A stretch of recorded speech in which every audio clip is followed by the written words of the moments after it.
ఈ కలియుగంలో మనుష్యులు జార చోర వ్యభిచారములకు ఆలవాలమైపోయి ఉంటారు. తెలిసి తెలియక అనేక రకాలైనటువంటి పాప కార్యక్రమాలే చేస్తాం.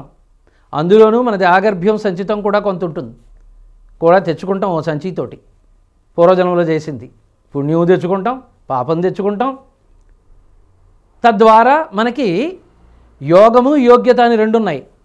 భగవంతుడు ఇవ్వలసినటువంటిది యోగము, అది రప్పించుకోవడానికి మన కర్మ ఫలితం చేత, మన క్రియా విశేషణం చేత మనం చేయవలసినది కర్మ చేస్తే యోగ్యత మనం రప్పించుకుంటాం. ఆ యోగం ఈ యోగ్యతతో జతకడితే మనుష్యుడు స్థిరమవుతాడు, ఆయన చూస్తూ ఉంటాడు.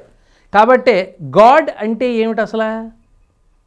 GOD మీ అందరికీ తెలుసుంది కదా. గాడ్ అంటే మాకు తెలుసుంది గురుగారు, మళ్ళీ అలా చెప్తారు ఏమిటండి అంటారు. GOD గాడ్ కదా.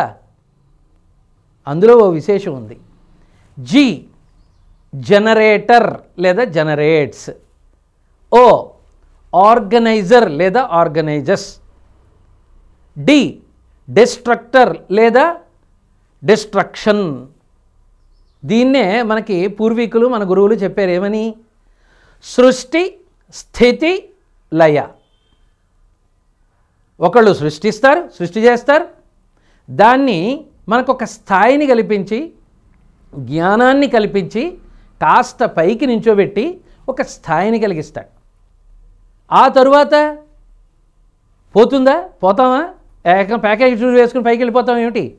లయం చేసేస్తాడండి బాబు, చంపేస్తాడండి బాబు, శివుడండి ఆయన చేతిలో త్రిశూలం ఉంటుందని ఇలాంటి అపభ్రంశమైనటువంటి అపవాదు మాటలు మాట్లాడుతూ ఉంటారు.